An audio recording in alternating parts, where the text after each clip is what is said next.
سوپای خۆی گەورە مێرەبان ئامادەبوانی بەڕێز هەموو لایەک بەخێر بێن.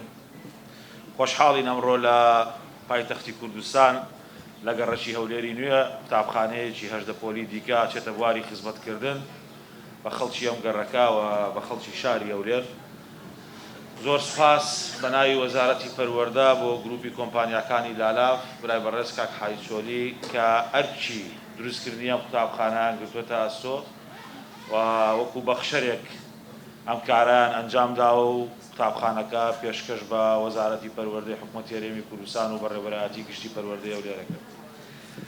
لە ماوەی ڕابردوو پاش مبادرەی جەنابی سەرۆکی حکوومەتی هەرێمی کوردستان بۆ ئەوەی کە سەرمایەداران نیشتیمان پەروەران هاوکار بن دەستبار بن لەگەڵ وەزارەتی پەروەردە و پارێزگاکان بۆ دروستکردن و بنیادنانی ژێرخانێکی پەروەردەیی باشتر، ئیسیجابەیەکی زۆر باش هەبوو لە تەواوی شارەکان، لە هەڵەبجە، لە سلێمانی، لە دووەک، لە هەولێر تایبەتمەندیی زیاتری هەبوو. ویژەوەیە کە زۆرترین بەخشەرەکان لە هەولێری پایتەخت زۆرترین قوتابخانەیان لەو چەند ساڵەی ڕابردوو دروست کردووە یان ئێستا لە سەرەتای ئەوەن کە دەستکەم بەکارەکان بۆ دروستکردنی ئەو قوتابخانانە کە جێگەی دەستخۆشی و سپاسە. و بەناوی وەزارەتی پەروەردە پێویستە سوپاس و پێزانینی خۆمان ئاراستەی دەستەی وەبەرهێنان و بە تایبەتیش برای بەڕێز کاک دکتۆر محەممەد شوکوری بکەین، هەروەها جەنابی پارێزگاری هەولێر کە ڕۆڵێکی گرنگی هەیە لە پشتگیریکردنی سێکتەری پەروەردە لە پایتەختی کوردستان کە هەماهەنگن، هاوکارن، بەشێکی گەورن لەو هاندانەی بۆ سەرمایەداران بۆ دروستکردنی قوتابخانەی نوێ و لە ئەولەویەتی کارەکانی خۆیان داهێناوە. لە ئەم کابینەیە تا ئێستا ئەمە 56مین قوتابخانەیە، چ بەوانەی کە حکوومەتی هەرێمی کوردستان دروستی کردوون، چ بەوانەی کە لەلایەن بەخشەرەکانەوە دروستکراون، چ لەوانەشی کە بە هاندانی وەبەرهێنان دروستکراون.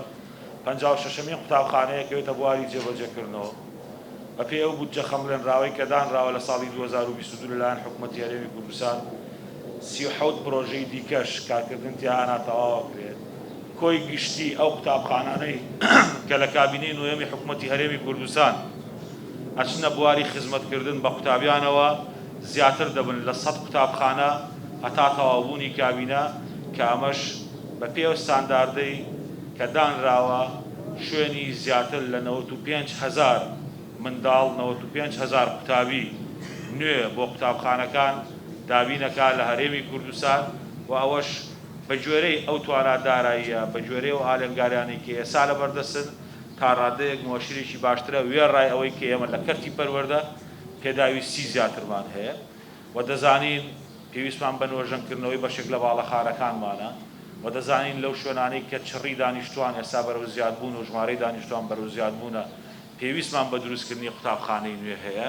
هەر لێرەشەوە بەڵێن بە خەڵکی ئەم گەڕەکە دەدەین هەولێری نوێ لە پشت فیوچەرستی لە سەر ڕاستپاردەی جەنابی سەرۆکی حکوومەتی هەرێمی کوردستان بە هەماهەنگی لەگەڵ پارێزگاری هەولێر و هەروەها دەستەی وەبەرهێنان قوتابخانەیەکی هەژدە پۆلی نوێ لە ماوەی ئایندا دەست بەکارە بێ بۆ کارکردن و کاری تیا ئاکرێت، چونکە ژمارەی دانیشتوان لە هەولێری نوێ لە پشت فیوچەرستی زیادی کردووە.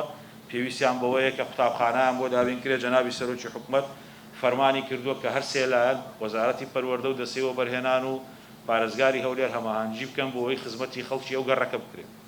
من دووبارە سوپاسی لالاف گروپەکەم کە بە کواڵیتێکی تەواو بەرز و بە تەواوی پێداویستیەکانەوە ئەرکی دروستکردن و بنیادنانی ئەم باڵەخانە پەروەردەیی داوە. کاری ئێمە تەنها بۆ دروستکردنی باڵەخانەی پەروەردەیی نییە.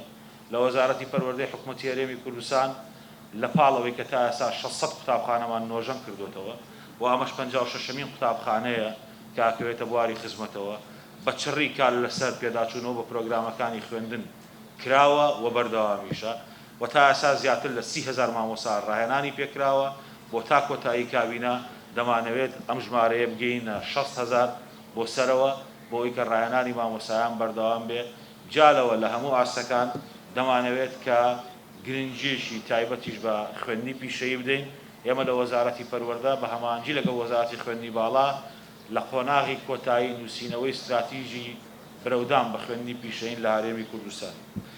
دووبارە بەناوی وەزارەتی پەروەردە سوپاسی ئامادەبوونی هەموو لایەک و سوپاسی ئەرک و ماندووبوونی لالاف گروپ و هەموو بەڕێزانەی کە ئەم مەراسیمان ڕێخستووە، هەموو کارمەندانەی کە کاریان کردو و شەونخوێنیان کرد بۆ ئەوەی کە بتوانن ئەم بەرهەمە پێشکەش بە خەڵکی گەڕەکی هەولێری نوێ بکەن لە پایتەختی کوردستان. زۆر زۆر سوپاس.